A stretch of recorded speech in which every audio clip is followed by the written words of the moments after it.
She walked with a limp, a quiet rhythm of uneven steps echoing through the cobblestones of Lyon, 1942. To the world, she was just another American clerk, harmless, forgettable. But beneath that plain coat and wooden leg moved one of the most dangerous spies in Europe. Her name was Virginia Hall, and to the Nazis, she was known simply as the Lady with the Limp.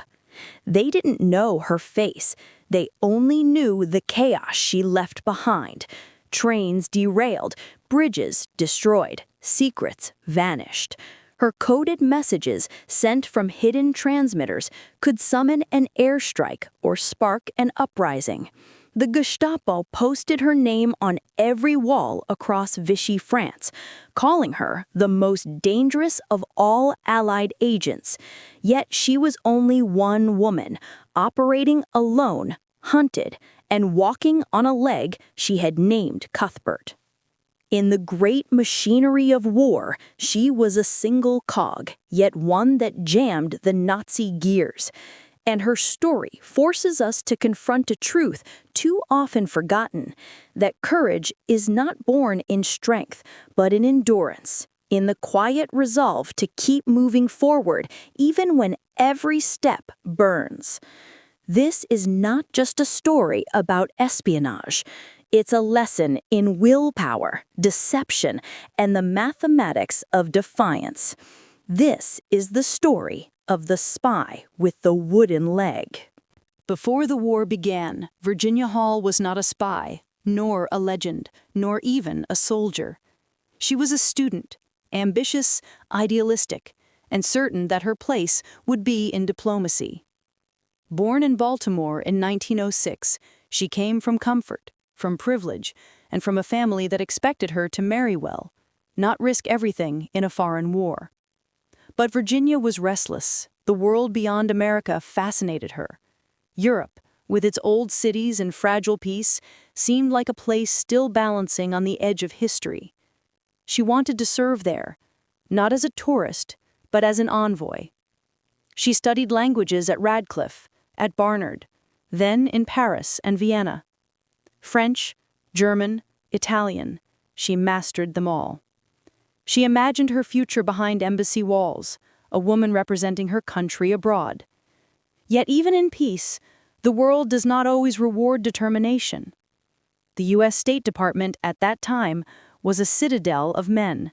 Of the 1,500 diplomats serving in Washington and abroad, only 6 were women, and they were all confined to clerical work. Still, she tried. She applied, she trained, she waited. And then, in 1933, everything changed. It was a hunting trip in Turkey.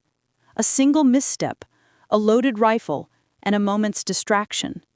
The bullet shattered her left leg. The infection that followed forced the doctors to amputate below the knee. For most, that would have been the end of ambition. But Virginia refused pity. She named her prosthetic leg Cuthbert, an act of humor masking resilience. Every morning she strapped it on and learned to walk again, one uneven step at a time. She returned to the diplomatic service, applying again to the U.S. State Department. Her record was flawless, her intellect undeniable. But the rejection letter was brief and final. A woman with an artificial leg is not suitable for foreign service. That line would define her, not as defeat, but as defiance. Because history shows that exclusion often creates its own kind of strength. When the world collapsed into war in 1939, Virginia Hall found herself in Paris, working as an ambulance driver for the French army. She watched as refugees poured down the roads, mothers pushing carts, fathers carrying infants, children clutching broken toys. She saw civilization unravel one convoy at a time. And when France fell in June 1940, she stayed. She watched the German flag rise over the Hotel de Ville. She saw the first arrests, the first curfews, the slow suffocation of a free people. It was here, amid the ruin, that her purpose crystallized. For some, the fall of France was tragedy. For Virginia Hall, it was instruction. She saw the arithmetic of tyranny, how occupation was built not just on violence, but on the silence of ordinary people. And she understood that information, not bullets, could be the decisive weapon. If courage could move quietly, it could move mountains. When she reached London that summer, she volunteered for the British. Not the army, but something newer, darker, more secret. The Special Operations Executive, Churchill's Ministry of Ungentlemanly Warfare. Their mission was simple: sabotage, espionage, and subversion, and they accepted her without hesitation. Where her own country saw disability, Britain saw potential. They trained her in wireless communication, disguise, and explosives. They taught her how to kill silently, how to send coded messages, how to vanish. Her instructors doubted her at first, until she outshot every man on the range, until she memorized every cipher without error, until they realized that pain had long ago ceased to be her teacher. By 1941, she was ready. Her first mission: return to France, alone.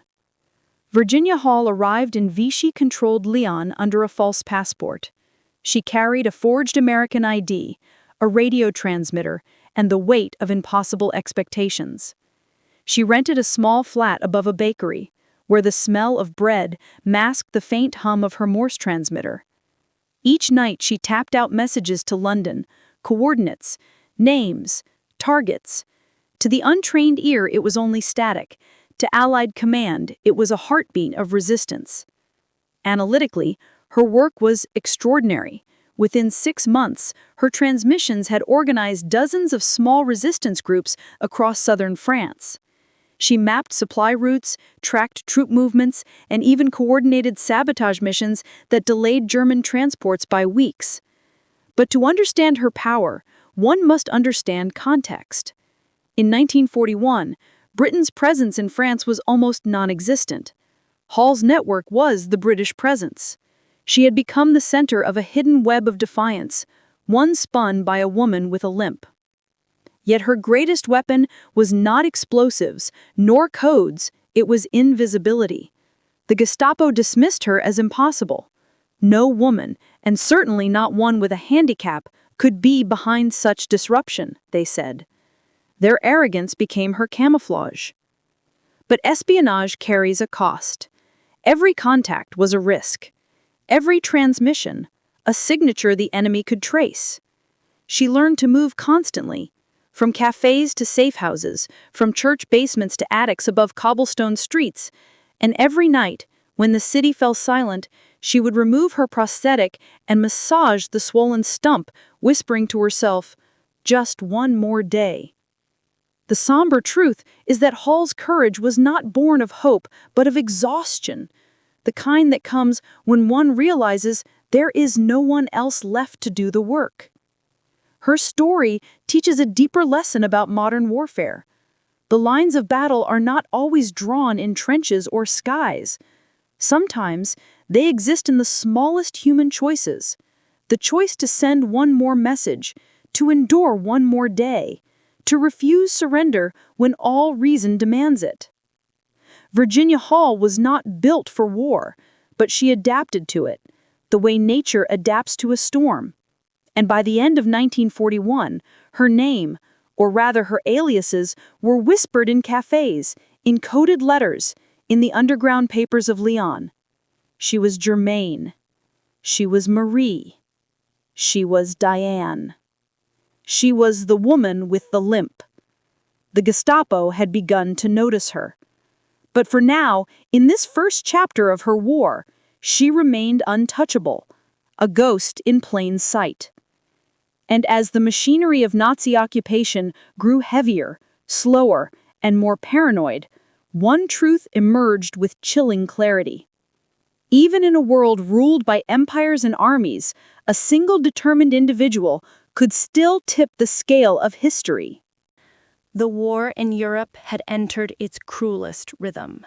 The Wehrmacht marched through cities with machine-like precision, while Vichy France pretended at sovereignty under the weight of German boots. Resistance was not yet a movement, it was a whisper, a note slipped under a door, a name spoken too softly. In this shadow world, Virginia Hall operated like a phantom. But her success brought both admiration and suspicion. Within London's intelligence circles, men debated her reports. Could a civilian, an American woman, really be responsible for such results? The skepticism that had followed her since her State Department rejection had merely changed uniform. Yet the data spoke for itself. Analytical records from the British archives would later show that in a 6-month span, over 300 coded transmissions were attributed to Hall's network, a number exceeding that of many trained male operatives. Sabotage missions she helped coordinate delayed German rail convoys by an estimated 40% across the Rhone corridor. Statistically, she had become one of the most effective field agents in occupied France. And yet, she was still an outsider. Her official status within the Special Operations Executive remained provisional. She had no military rank, no command, and limited access to funds. The man above her accepted her results, but distrusted her independence. In an organization built on hierarchy, Virginia operated horizontally, through trust, improvisation, and intuition. To bureaucrats, that was dangerous. To her, it was survival. When she requested additional resources, weapons, money, transmitters, the reply came cold. You are not yet fully cleared for such responsibility. Not yet cleared. Those words echoed like the State Department's earlier rejection. Different war, same prejudice. But Virginia understood something her superiors did not. The war in France could not be fought from behind a desk. It required faces, not ranks, bread, not briefings. And so she built her own network. She recruited priests, doctors, waitresses, teachers, ordinary people who still believed France could be free. Her gift was empathy. Where others demanded obedience, she inspired conviction. When she spoke, her recruits forgot she was a foreigner, a woman, or even handicapped. They only saw determination. Her first major ally was Dr. Jean Rousset, a physician who smuggled medicine to prisoners of war. Through him, she met a dozen other patriots, and within weeks her web began to spread. They called themselves Heckler, after the English word she jokingly chose to describe her mission: to harass, to disrupt, to make tyranny uncomfortable. In every evening in safe houses dimly lit by single candles, they shared intelligence. Maps were drawn by hand, coded names assigned, signals planned. One flickering light in a window meant safety. 2 meant danger. The city became their chessboard. Every street a potential trap. The Gestapo, meanwhile, began to notice a pattern. Resistance sabotage followed the movements of an invisible coordinator. Witnesses described a tall woman, fluent in French, often seen carrying a handbag large enough to conceal a transmitter. But she vanished as soon as she appeared, always one step ahead of their raids. To the Nazis, she became myth. To London, she was indispensable. To herself, she was exhausted. Each night she wrote her reports with fingers trembling from fatigue, her left leg throbbing beneath the prosthetic. Yet she never mentioned pain in her transmissions, only facts. Her messages were cold, precise, analytical. Convoy delayed by sabotage near Mâcon. Local cooperation strong. Morale high. No compromise detected. There was no space for fear in Morse code. Still, her isolation deepened. The British trusted her results, but not her methods. When she requested extraction to London to brief her superiors in person, the response was denial. They feared the loss of their most valuable operative more than they valued her judgment. In this solitude, she made her most consequential decision. She would no longer wait for orders. The turning point came with Operation Torch, the Allied invasion of North Africa in late 1942. Rumors swept through the resistance that liberation was near. But the Gestapo grew more vicious, arresting entire families on suspicion of aiding the British. Hall's safe houses began to fall one by one. Dozens of her contacts disappeared. Some were tortured, others executed. In Lyon, she saw a poster nailed to a wall, a crude sketch of her own face. Beneath it, the words in black ink: La Dame qui boite, the lady who limps. Reward for information, 500,000 francs. It was the largest bounty placed on any Allied agent in France. She had become the most wanted woman in Europe.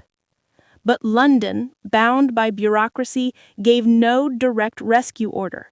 She was advised to exercise caution and await extraction opportunity. The message arrived too late. The Gestapo raided her radio station hours later. Virginia barely escaped through a back alley, her transmitter destroyed, her contacts scattered, her location compromised. For the first time, she was alone in the truest sense, a hunted spy without communication, identity, or allies. Most agents at this point would have surrendered or attempted to flee under false papers. Hall did neither. She improvised. From memory, she redrew the resistance network. Who had fallen, who had survived, who could still fight. She wrote notes in lemon juice on paper that looked blank until heated over a candle. She moved by night, sleeping in barns and attics. And then she made a choice that would defy every expectation of gender, age, and injury. She decided to escape to Spain. The Pyrenees lay ahead, 200 miles of snow, ice, and treacherous mountain passes patrolled by German sentries. Most healthy men could not survive the climb in winter. She would attempt it with one leg. Her guide, a young smuggler, later recalled how she refused help. When he offered to carry her pack, she smiled. "I carry my own weight." For 3 nights they climbed through freezing winds, her wooden legs sinking into the snow with every step. By the 4th night, the skin beneath her stump had split and bled. Yet she pressed on. At the Spanish border, she collapsed. The guide dragged her the final meters across the line.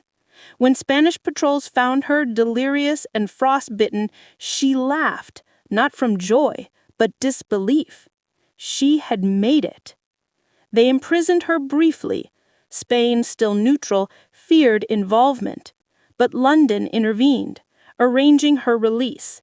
When she finally reached British soil again, months later, she limped into headquarters in Baker Street with her clothes torn, her hair unwashed, her face gaunt. One officer reportedly said, "We didn't think you'd make it."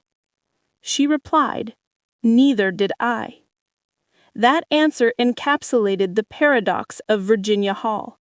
Rejected by her own country, underestimated by her allies, hunted by her enemies, yet undefeated by all. Her ordeal through the Pyrenees became legend within the SOE, but she took no pride in it. In her debriefing, she spoke little of pain or heroism. She discussed only what mattered: the logistical failures, the radio security lapses, the missed opportunities that had cost lives. She analyzed her own survival as if it were data, not destiny. That is the analytical core of her story. She understood war not as chaos, but as arithmetic of risk, loss, and endurance. For every step she took on that mountain, a life somewhere depended on her not falling. Her survival carried a somber lesson. Courage, stripped of illusion, is not the absence of fear, it is the endurance of it. By the spring of 1943, Hal had recovered. Her superiors offered her an administrative role in London, safer, respectable, more suitable to her condition. She declined. She had no interest in medals or offices. She wanted to return to France. The decision baffled her commanders. Few agents ever volunteered to re-enter enemy territory after exposure. Statistically, recaptured agents had less than a 10% chance of survival. But for Hall, it wasn't about odds. It was about unfinished work. Her words in that final report were simple: "I must go back." And so she began training again. New disguises, new codes, new identity papers.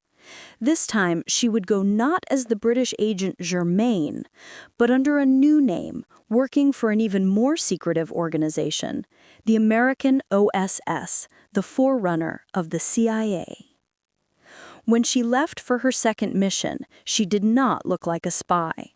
She was disguised as an old French peasant woman. Gray wig, thick glasses, limp exaggerated to hide her prosthetic. But beneath the costume was the same resolve. The rejected diplomat had become the most dangerous operative in Europe.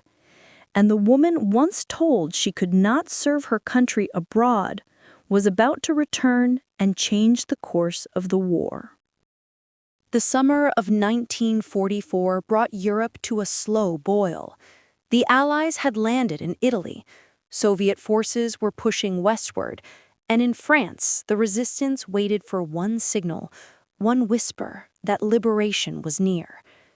Yet in those restless months before D-Day, the Gestapo's grip on the country tightened like a noose.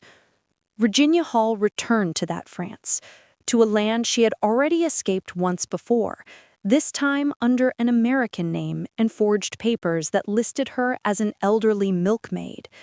She had dyed her hair gray, filed her teeth to look uneven, and carried a walking stick to disguise the limp that had once betrayed her.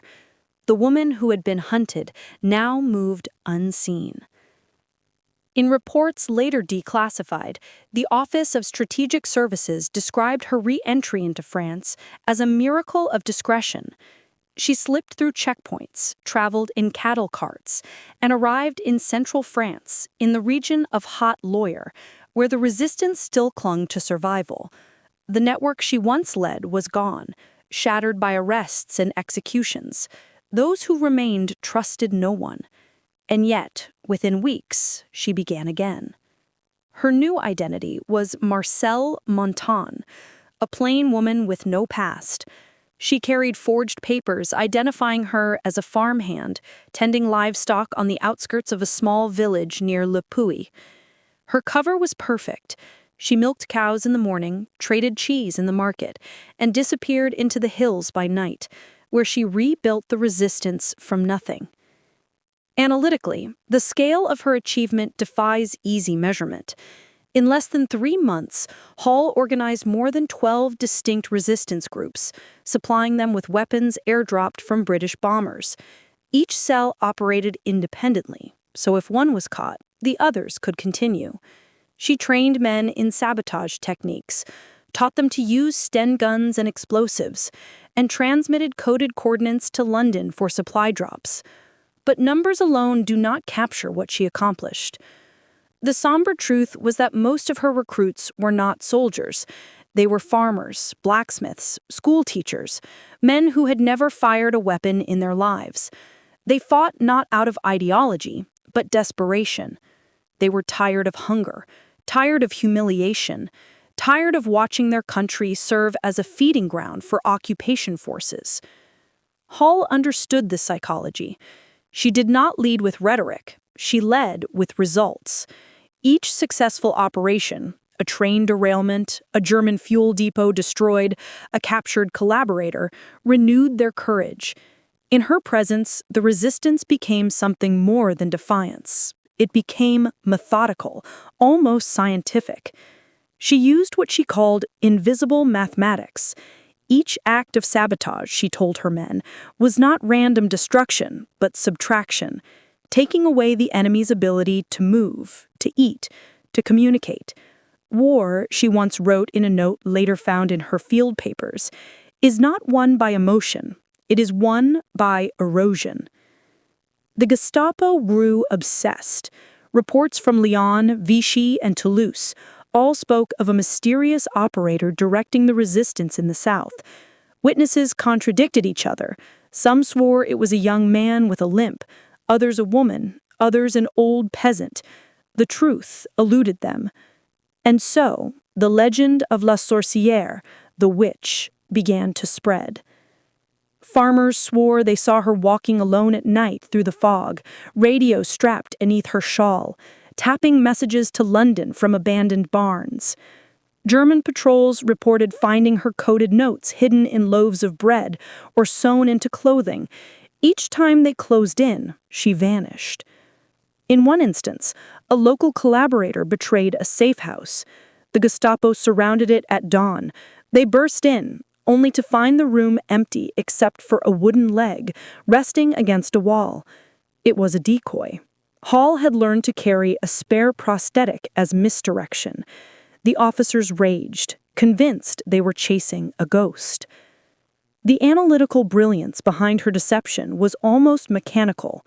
She divided her network into mathematical patterns, circles of 5. No one knew more than 4 others, ensuring that no single arrest could collapse the whole.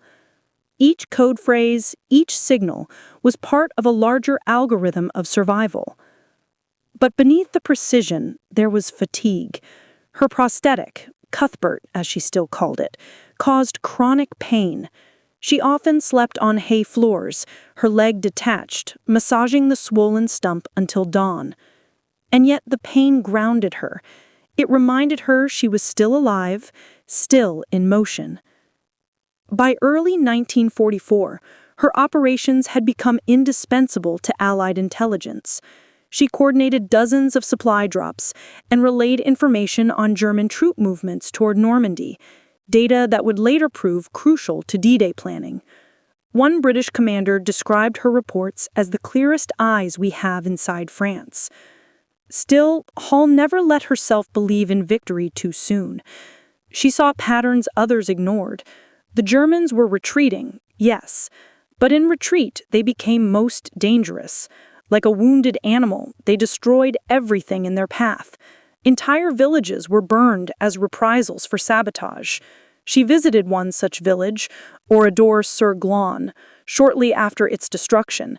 The smell of ash lingered in the air, mingled with silence. 500 civilians dead. She walked among the ruins and wrote only one line in her field journal. They are losing the war, and so they are losing their humanity. That single sentence captured the essence of the conflict. Not triumph, but corrosion. Hall's leadership was not without moral burden. Every airdrop meant risk. Every coded message could expose dozens. She carried those names in her head, each one a life that could vanish with a single mistake.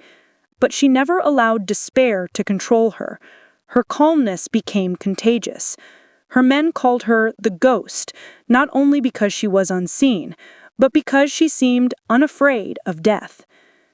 Still, she was not invincible. In April 1944, one of her couriers was caught and interrogated. The Gestapo obtained fragments of information: a woman, an accent, a limp. Once again, they began the hunt. Posters appeared across central France. Wanted, the woman who limps, known agent of the Allies. Information rewarded. Even with her disguise, the danger grew unbearable. London suggested extraction. Hall refused. "If I leave now," she radioed, "the men will stop believing the war can be won." Her decision bordered on suicidal, but within that stubbornness lay the core of her power, a moral arithmetic that measured courage against consequence and found them equal. In June 1944, the Normandy landings began. For the first time, the sound of Allied bombers filled the skies above her villages. It was the signal she had been waiting for. She mobilized her network to strike at German convoys retreating north. Bridges were blown, railway lines destroyed, telephone cables cut. Her reports to London read like engineering blueprints, coordinates, yield estimates, efficiency ratios, as though she were auditing the dismantling of an empire. The Gestapo's response was ferocious. Entire units were diverted to hunt her down, yet she slipped through their nets again and again. Her survival seemed almost supernatural, and among her men she became myth, the ghost of France, the one who walked through the fire and never burned. By August, the Allied advance liberated Paris. Hall sector soon followed. When American troops finally reached her village, they found her standing in a field, directing a group of resistance fighters who were helping clear mines from the roads. An officer approached and asked who she was. She gave a wary smile and said simply, "I'm the radio operator." The officer later learned she had been running the entire region. The analytical reports filed afterward would confirm her impact. Hall's networks were responsible for disrupting communications along major German routes for over 6 weeks, delaying reinforcements to Normandy by crucial days. Historians later estimated that her sabotage contributed indirectly to saving thousands of Allied lives. But the victory she had fought for did not bring her peace. As the war wound down, she avoided celebrations. In her final wartime message sent to London in late August 1944, she wrote, "France breathes again, but the dead do not."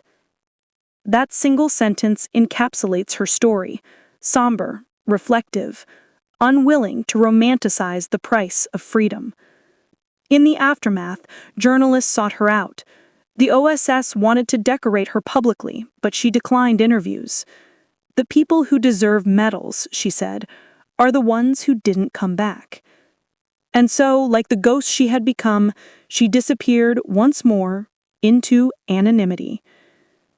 The dramatic climax of her story was not in the explosions she orchestrated, but in the silence that followed them, the quiet understanding that even victory in war is written in loss. Virginia Hall had outwitted the Gestapo, survived the mountains, and built an underground army. Yet when history came looking for heroes, she stepped aside. Because she knew the lesson her life had taught her and the world was not about glory. It was about endurance. By the winter of 1944, the war was shifting shape. The Allies were advancing, cities were being liberated, and the Nazi machine, once the symbol of invincibility, was cracking from within. But cracks can be sharp, and retreating beasts still bite. For Virginia Hall, liberation did not mean safety, it meant exposure. When the Allies landed in Normandy and resistance networks across France rose up, the Gestapo panicked. Their empire of control was collapsing, and they lashed out in desperation. Every surviving agent, every underground leader was now marked for death, and none more so than the woman they called the Limping Lady. She had haunted their operations for years, transmitting coordinates from invisible hideouts, derailing trains, spreading intelligence that crippled German logistics. Now, with German troops withdrawing, the Gestapo decided on one final order: find her and make her an example. The analytical machinery of Nazi intelligence swung into motion. Every captured message, every intercepted radio transmission, Every whispered rumor was plotted on maps and tables. They charted movements, compared handwriting, cross-referenced reports from agents in Lyon, Clermont-Ferrand, and Paris. Again and again, one pattern emerged: the presence of a single operator who moved faster than the rest, whose codes changed daily, whose networks could not be traced. Hall. They called her Artemis in some files, the witch in others. In both names lay the same idea, something supernatural, something beyond the rules of war. But Virginia Hall was not supernatural. She was precise. Every time she transmitted to London, she changed frequency, location, and signal duration. She calculated her odds of interception the way an engineer calculates stress on steel, factoring terrain, distance, and the rotation of Gestapo patrol schedules. Her safety depended not on luck, but arithmetic. But numbers cannot silence fear. By late autumn, word reached her that several of her couriers had been caught. The enemy was closing in. Her network in the Haute-Loire region, the one she had rebuilt from ashes, was collapsing again under pressure. Still, she refused to abandon them. The Germans, she told one of her lieutenants, will stop hunting me only when they believe I am dead. And so she gave them reason to believe exactly that. One night in November 1944, she staged her own death. A resistance unit sympathetic to her cause spread rumors of an ambushed Allied agent near the river Loire. Pieces of her old wooden leg were planted among the ruins of a burned farmhouse. The Gestapo, finding the remains, filed the report with satisfaction. Enemy agent neutralized. It was a brilliant deception, and for a few weeks it worked. But history is a pattern of persistence. The Gestapo's Section 4B, responsible for counterintelligence, noticed something odd. The resistance activity in Hall's sector didn't decrease after her death. It increased. Train lines were blown faster than before. Ammunition depots vanished overnight. The dead woman was still operating. The chase resumed. Now Hall faced the greatest challenge of her career, not building networks, but surviving them. The resistance was fracturing. Some factions turned against each other. Collaborators, smelling defeat, betrayed old allies to save themselves. Each betrayal made her more visible. She began to move constantly, never sleeping in the same place twice. Her prosthetic leg, Cuthbert, slowed her, but she compensated with discipline. She calculated routes through fields, forests, and streams, memorizing terrain so she could travel at night without light. Every movement became mathematical: time, distance, probability of patrol. To the villagers who caught glimpses of her shadow moving through the mist, she was no longer human. She was the ghost who would not die. The Gestapo sent units from Lyon to hunt her, equipped with dogs and radio detectors. Several times they came within meters. She would bury her transmitter in the mud, lie flat under leaves, and wait for hours, barely breathing. Her heart, she later said, learned the rhythm of stillness. This was not heroism as cinema portrays it. It was endurance at the molecular level. The didactic truth of espionage is that courage is not the absence of fear, but its measurement. Hall measured fear precisely, as something to manage, not deny. Each risk was calculated, each decision weighed like a moral equation. If I stay, how many will die? If I leave, how many will live? But yet the somber shadow of inevitability hung over her mission. She knew that even victory would not erase the horror already written into the soil of France. She had seen villages burned, children executed as warnings, men hanged in public squares. Liberation could not resurrect the dead. Still, she pressed on. Her radio reports during this period became almost philosophical. She no longer described targets or coordinates. She described decay. The German machine, she wrote, is still moving but without purpose. It moves because it does not know how to stop. There was an analytical brilliance in that observation, a recognition that systems of violence once created perpetuate themselves even when their goals collapse. The war had become a process, devouring its own logic. By early 1945, Allied forces pushed deep into German territory. France was free, but Hall remained behind, operating quietly in the ruins of Vichy's administrative networks. Her mission now was cleanup, dismantling Nazi communication lines and preventing retreating officers from regrouping. The Gestapo, desperate and disintegrating, still hunted her. Files recovered after the war showed that as late as March 1945, her name remained on their priority list, target number 1 in southern France. They never caught her. And yet, the chase left scars deeper than any wound. When she finally crossed back into Allied-controlled territory, her first act was not celebration, but silence. She turned in her radio set, reported her surviving agents, and requested transfer to another theater. Her superiors suggested rest. She refused. There are still wars to fight, she told them. It was not bravado, it was resignation.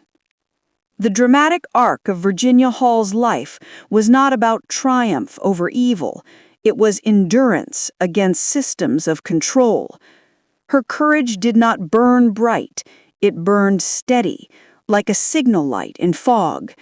The Gestapo had chased her for years and failed. But in truth, what she was really outrunning was history itself, the machinery of war that demanded heroes, only to forget them when peace returned. And so, when the chase ended, she did what ghosts always do. She vanished. Her limp barely noticeable. The war should have ended for her. By late 1943, Virginia Hall had done more than anyone expected of a one-legged spy. She had trained hundreds of resistance fighters, organized sabotage missions that crippled Nazi supply lines, and evaded capture across occupied France. When she finally crossed the snowbound Pyrenees into Spain, her wooden leg nearly freezing to the bone, her superiors in London assumed she was finished. But war has a way of calling back those who understand it too well. When others escaped the continent for good, she volunteered to go back. The analytical truth was brutal. By 1944, the Allied intelligence networks in France were in ruins. The Gestapo had rolled up most of the SOE, Special Operations Executive, circuits. Thousands of French resistance members were dead or imprisoned. Paranoia had become a weapon sharper than bullets. Every friend could be a spy, every message a trap. To send any agent back into that inferno was considered suicide. To send Virginia Hall with her limp and her wooden leg was madness. But the calculus of espionage had shifted. The Allies were preparing for Operation Overlord, the D-Day invasion. They needed the resistance to rise again, to sabotage railways, ambush convoys, and cut German communications at the precise moment when the beaches of Normandy erupted with gunfire. London's request was simple: rebuild France's broken underground in 6 months.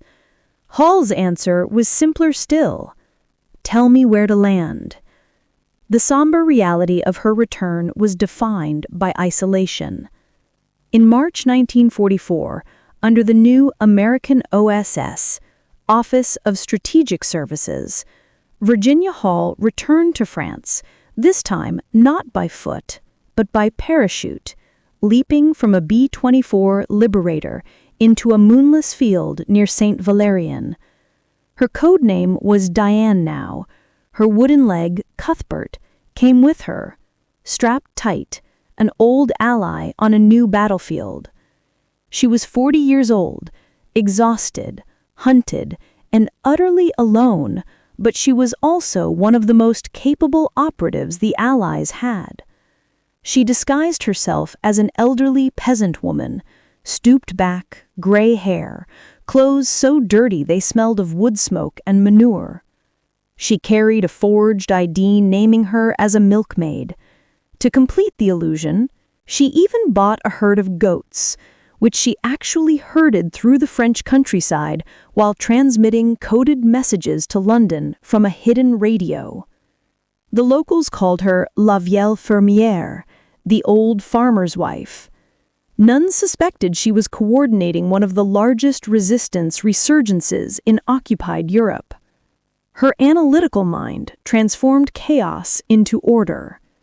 Within weeks, she had established a new network across central France, the Saint Network, a coalition of resistance groups, each with their own codes, couriers, and supply caches. She organized airdrops, smuggled weapons, and taught local fighters how to sabotage rail lines with minimal risk. In one message to London, she wrote bluntly, "Supplies are insufficient. Men are eager but untrained. The window for effective action narrows daily." Her reports read like field equations, calculations of lives, logistics, and risk. Each word weighed in blood. Her methods were efficient and merciless. When a traitor exposed one of her safe houses, Hall ordered him silently executed by his own comrades. She understood that the Gestapo operated not by fear alone, but by infiltration, and infiltration had to be met with ruthlessness. For the resistance to live, betrayal had to die. But even as she rebuilt the underground, the net closed around her again. The Gestapo had not forgotten the woman they once called the Limping Lady. They still remembered her from Lyon, the agent who had eluded Klaus Barbie, the butcher of Lyon, by days. Barbie issued a standing order. Find her. The enemy with the limp. Interrogations intensified. Suspects were hung from hooks, beaten and starved for names, yet her new identity held. Even captured resistance members described her only as the milkmaid. One German officer later recalled with disbelief, "We thought she was a myth, a ghost who sent us explosions in the night." The somber irony was complete. Virginia Hall had become both invisible and indispensable. The didactic lesson of her mission was one of adaptation, the intelligence war's silent evolution. Where others relied on guns, Hall relied on information geometry, the art of triangulating power through people. She understood that communication, not combat, was the ultimate weapon. Her networks funneled intelligence to the Allies in real time, German troop movements, supply schedules, bridge coordinates. She turned the French countryside into a web of eyes. When the D-Day invasion finally came on June 6, 1944, Hall's network launched simultaneous strikes, cutting railways, blowing up bridges, and isolating German garrisons in their path. The numbers told the story. In the days following D-Day, the 2nd SS Panzer Division, ordered to move toward Normandy, was delayed by 2 full weeks because resistance forces, organized by Hall, had destroyed every major rail line in their path. 2 weeks.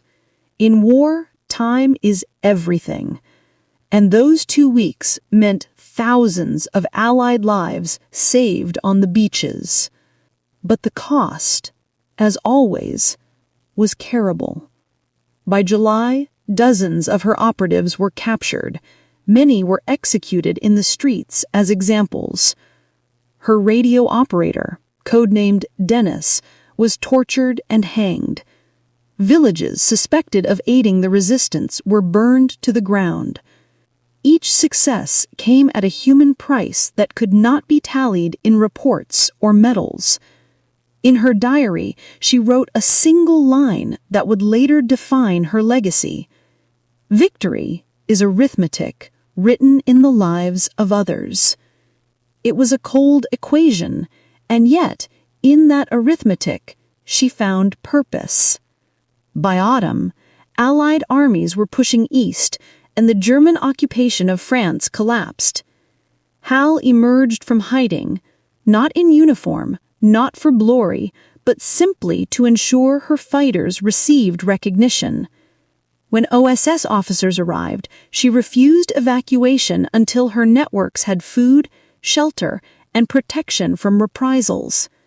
Her radio transmitter, now battered and blackened with use, sent one final message to London. Mission complete. The milkmaid returns to her herd. And then she vanished back into anonymity. The dramatic heart of Virginia Hall's story lies in what came after. While generals and politicians filled the newspapers, she slipped quietly into post-war life, first as a desk officer, then as one of the first female agents in the newly formed CIA. There, her records were sealed, her missions erased from public memory. For decades, even her family did not know the full extent of what she had done. When she died in 1982, there were no parades, no medals pinned to her coffin, just a small American flag and a wooden prosthetic leg resting beside it. It was only later, through declassified documents and the testimonies of those who had fought under her, that the full scope of her courage came to light. Analytically, Virginia Hall's success can be measured in numbers. Over 1,500 resistance fighters armed and trained, dozens of rail lines destroyed, delaying German reinforcements by critical days, thousands of Allied soldiers whose survival hinged on those delays. But emotionally, morally, her impact transcends statistics. She embodied the paradox of intelligence work: to do the right thing, unseen, to fight wars that cannot be recorded in history books. She fought not for recognition, but for balance, between tyranny and resistance, fear and duty. She was the equation that could not be solved, the variable the Nazis could not eliminate. When she received the Distinguished Service Cross, the highest U.S. award for valor given to a civilian, President Truman offered to present it to her publicly. She declined. The work was its own reward, she said. Then she turned and walked away. When the guns of Europe finally fell silent in 1945, Virginia Hall did not stand among the victors. There were no flags for her, no parades, no cheers, no medals glittering under floodlights. She simply packed her few belongings, left France without ceremony, and returned home to a country that scarcely knew her name. The woman who had outsmarted the Gestapo, who had built armies from shadows, and who had crossed mountains on a wooden leg, disappeared into obscurity. But in her silence lay something far more enduring than fame. Analytically, history's numbers seldom make space for those who worked in the margins. The record books list the grand totals: 60 million dead, entire cities erased, empires broken and reborn. But within that vast arithmetic, the individual often dissolves, reduced to a statistic, a whisper. Virginia Hall existed in those margins, and perhaps she preferred it that way. Her wartime achievements were buried under layers of secrecy. Even within intelligence circles, she was known only by her codename, Diane. Files that detailed her operations in France remained classified for decades, sealed behind government stamps marked top secret. When the OSS evolved into the CIA in 1947, Hall quietly joined its ranks, becoming one of the first female field officers in the new American Intelligence Service. But she was not celebrated. She was not even fully trusted. Some male colleagues, threatened by her record, questioned her abilities. Others whispered that she was too independent, too willful, too much her own command. And so the woman who had commanded an underground army in France found herself reduced once again to paperwork and silence. The analytical truth of bureaucracies is cruel. They reward conformity, not courage. Somberly, Hall's post-war years were marked by isolation. Her leg, the wooden prosthetic she had named Cuthbert, had carried her across battlefields, rivers, and mountains. Now it simply reminded her of time. Each step echoed the war she had survived, but could never truly leave behind. Friends recalled that she spoke little about what she had done. When pressed about her missions, she would smile faintly and change the subject. But sometimes, late in the evening, she would mention the people she'd lost. A courier named Pierre, executed by firing squad. A young mother from Limoges, hanged for hiding transmitters in her kitchen. The radio operator, Denis, who sang La Marseillaise as they took him to the gallows. Each memory was a fracture, each name a ghost she carried. She had learned in war that heroism is not a single act, but a slow erosion of self. You give away small pieces of your life until there's nothing left that belongs only to you. When people called her a hero, she quietly disagreed. To her, the word felt like a miscalculation. Didactically, her story teaches a simple but profound lesson. History is not written by those who seek glory, but by those who endure necessity. Virginia Hall did not fight for recognition. She fought because she could not do otherwise. And that distinction separates the opportunist from the true servant of history. The paradox of intelligence work is that its greatest victories are invisible. Every sabotage she organized, every coded message she sent, every agent she saved, all of it existed in a space between life and erasure. If she did her job perfectly, no one would ever know she had done it. In that sense, her career was a study in self-erasure. To save others, she had to disappear. But through that disappearance, she became eternal.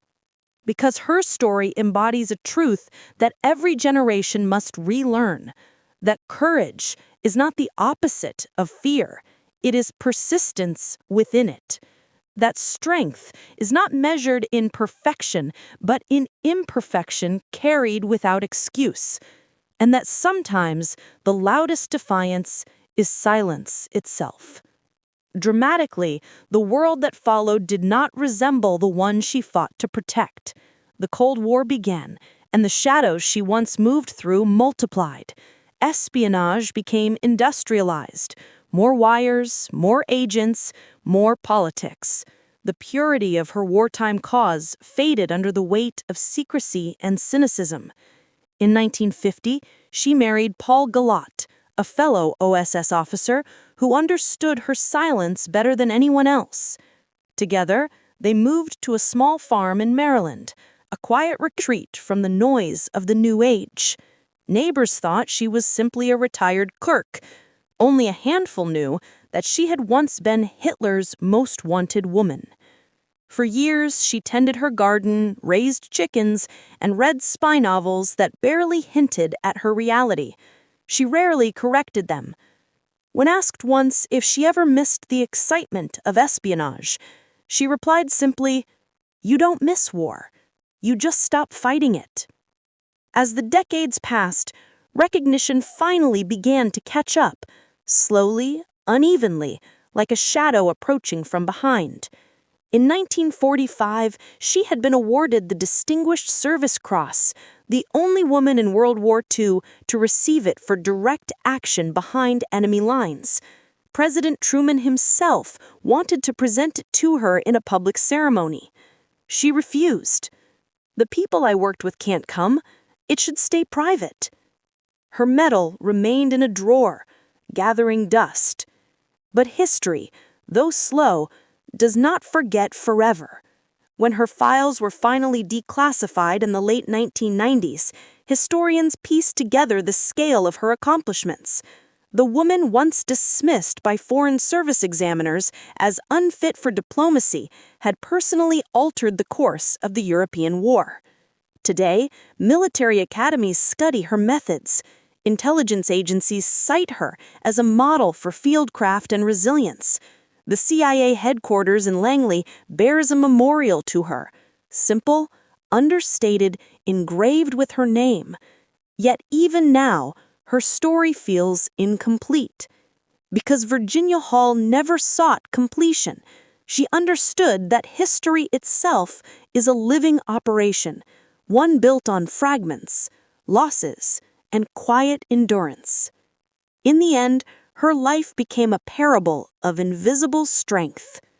When we imagine spies, we picture tuxedos and gadgets, assassinations and codebooks.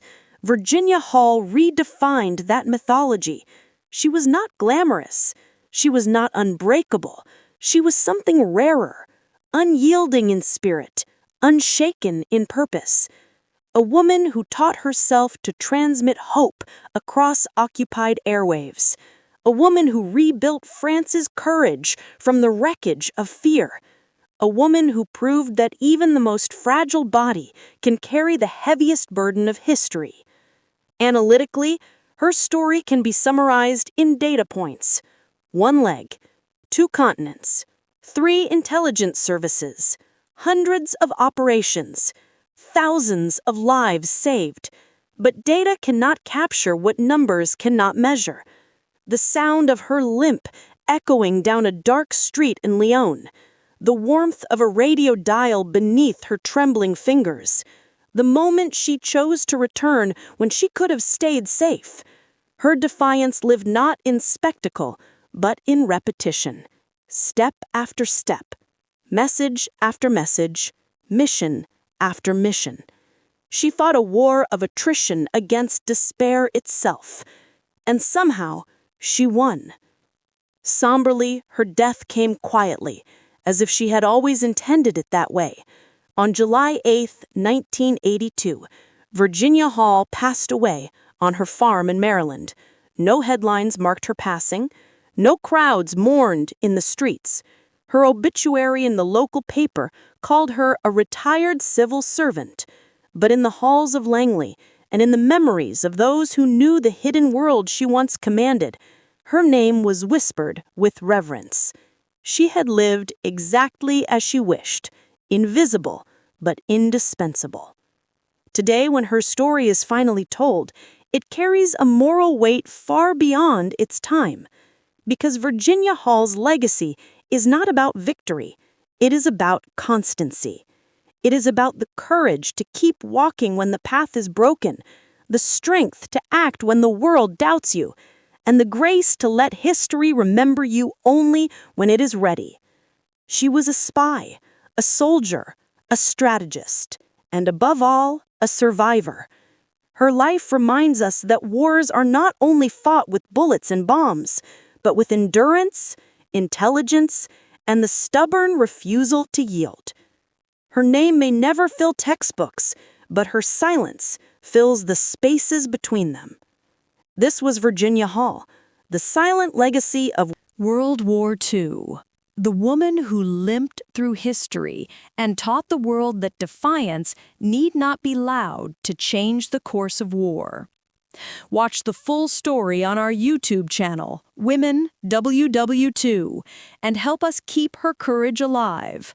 Like, share, and subscribe, because some stories deserve to be heard, even if their heroes never spoke.